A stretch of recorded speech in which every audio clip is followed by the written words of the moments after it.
Okay, so in this final lecture, what we're going to do is consider the fourth argument that Rachel presents in his paper titled Active and Passive Euthanasia.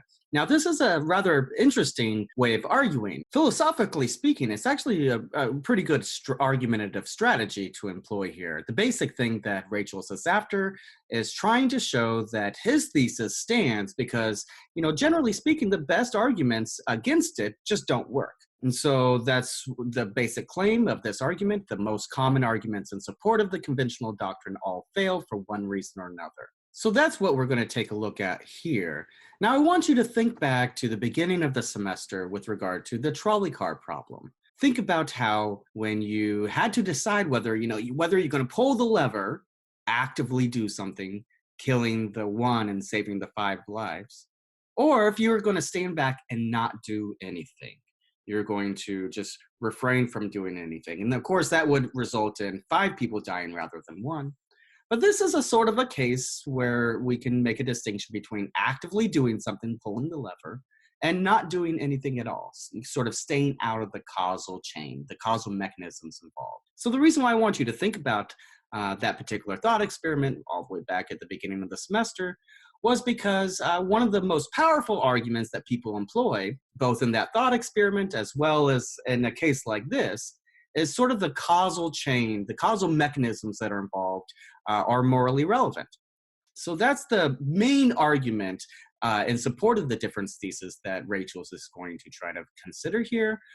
This is the causal chain argument. It's the title that I've given to the argument. So in the case of passive euthanasia, the doctor does not actually physically do anything.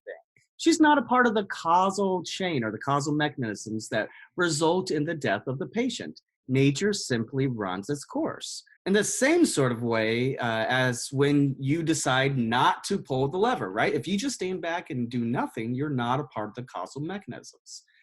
Whereas in the case of active euthanasia, the physician does do something, right? There is something physically done, such as, for example, the administration of a lethal drug. That's a primary part of the causal chain that results in the patient's death. So the distinction here is really quite similar to the one in which we considered with regard to the trolley car problem. It's just a matter of whether or not you're a part of an active part of that causal chain. So just to review that point, in the case of passive euthanasia, what kills is the illness. Nature runs its course. With regard to active euthanasia, what kills is the doctor administering some lethal dosage of a drug. This is a very common objection to the claim that Rachel's is arguing for, right? And so Rachel's thinks that it's really important to show what exactly is wrong with this kind of causal chain argument. Now, suppose that the doctor was in a position to save someone's life. And let's say that's really quite easy. Say the physician was able to administer some life-saving drug, okay? It's something the doctor could physically do to save someone's life. But what if the doctor did not do that? What if the doctor did nothing and the patient died by, nature running its course? What would we think about the doctor in that situation? Would we hold the doctor morally responsible for the patient's death? Right? So imagine that situation where the patient is sitting there suffering and dying, and the doctor comes in and just lets the patient die. The doctor could very easily save the patient's death by giving them some life-saving drug. But the patient dies, the doctor doesn't do anything. Would we hold the doctor morally responsible for the patient's death in that situation? Intuitively, we might want to say yes. Yeah, that doctor did something morally wrong. But the doctor didn't physically do anything. The doctor just stood there, let nature run its course, right? The doctor just stood there and did not physically do anything. So Rachel's thinks that this is a case where the doctor's not physically a part of the causal mechanisms involved with the patient dying, but we might intuitively still hold the doctor, morally responsible. So Rachel's thinks that this shows us that there's an important distinction between what might be causally responsible for the patient's death and what might be morally responsible. The physician, the doctor in this case, would not be causally responsible for the patient's death because the doctor didn't do anything. The doctor just stood there, let the patient die, let nature run its course. but presumably the doctor is still morally responsible. We might think about that in a different way.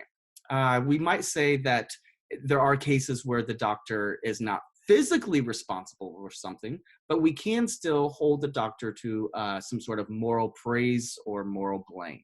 In this case, it would be we would be morally blaming, holding responsible the physician, the doctor, in a case like this. So why does all of that matter? Well, according to Rachel's, that matters because it's wrong to conflate or fail to distinguish between a doctor being physically responsible in this kind of causal mechanistic way and being morally responsible. So if we fail to make that distinction, or if we conflate the two together, in other words, then yeah, maybe that objection does work. But if we make a distinction between the causal mechanisms involved and being able to hold someone morally responsible, well, then the argument does not succeed according to Rachel's. And the reason why is because we would still hold the doctor morally responsible, even though the doctor did not do anything. So in the same way, we can still make moral evaluations about what the doctor does, even though there's this distinction between the doctor physically doing something or being a part of the causal mechanisms or refraining from being a part of the causal mechanisms. That seems to be the basic way in which Rachel's addresses this kind of objection. Now, there's other things that Rachel says. Rachel's does go on to make claims about how we oftentimes associate murder with killing, and maybe that's something we should refrain from doing too. Maybe we often think of killing as being morally wrong in all cases because we see, murder taking place in the media, and we just automatically think that murder is really just always wrong. We conflate murder with killing, and so that in that way we sometimes think that killing is always morally wrong too. But if we're able to make that kind of distinction in the same way as we were making this distinction between being a part of the causal mechanisms and holding people morally responsible, well, if we do make those distinctions, then that type of an argument just doesn't go through, according to Rachel's.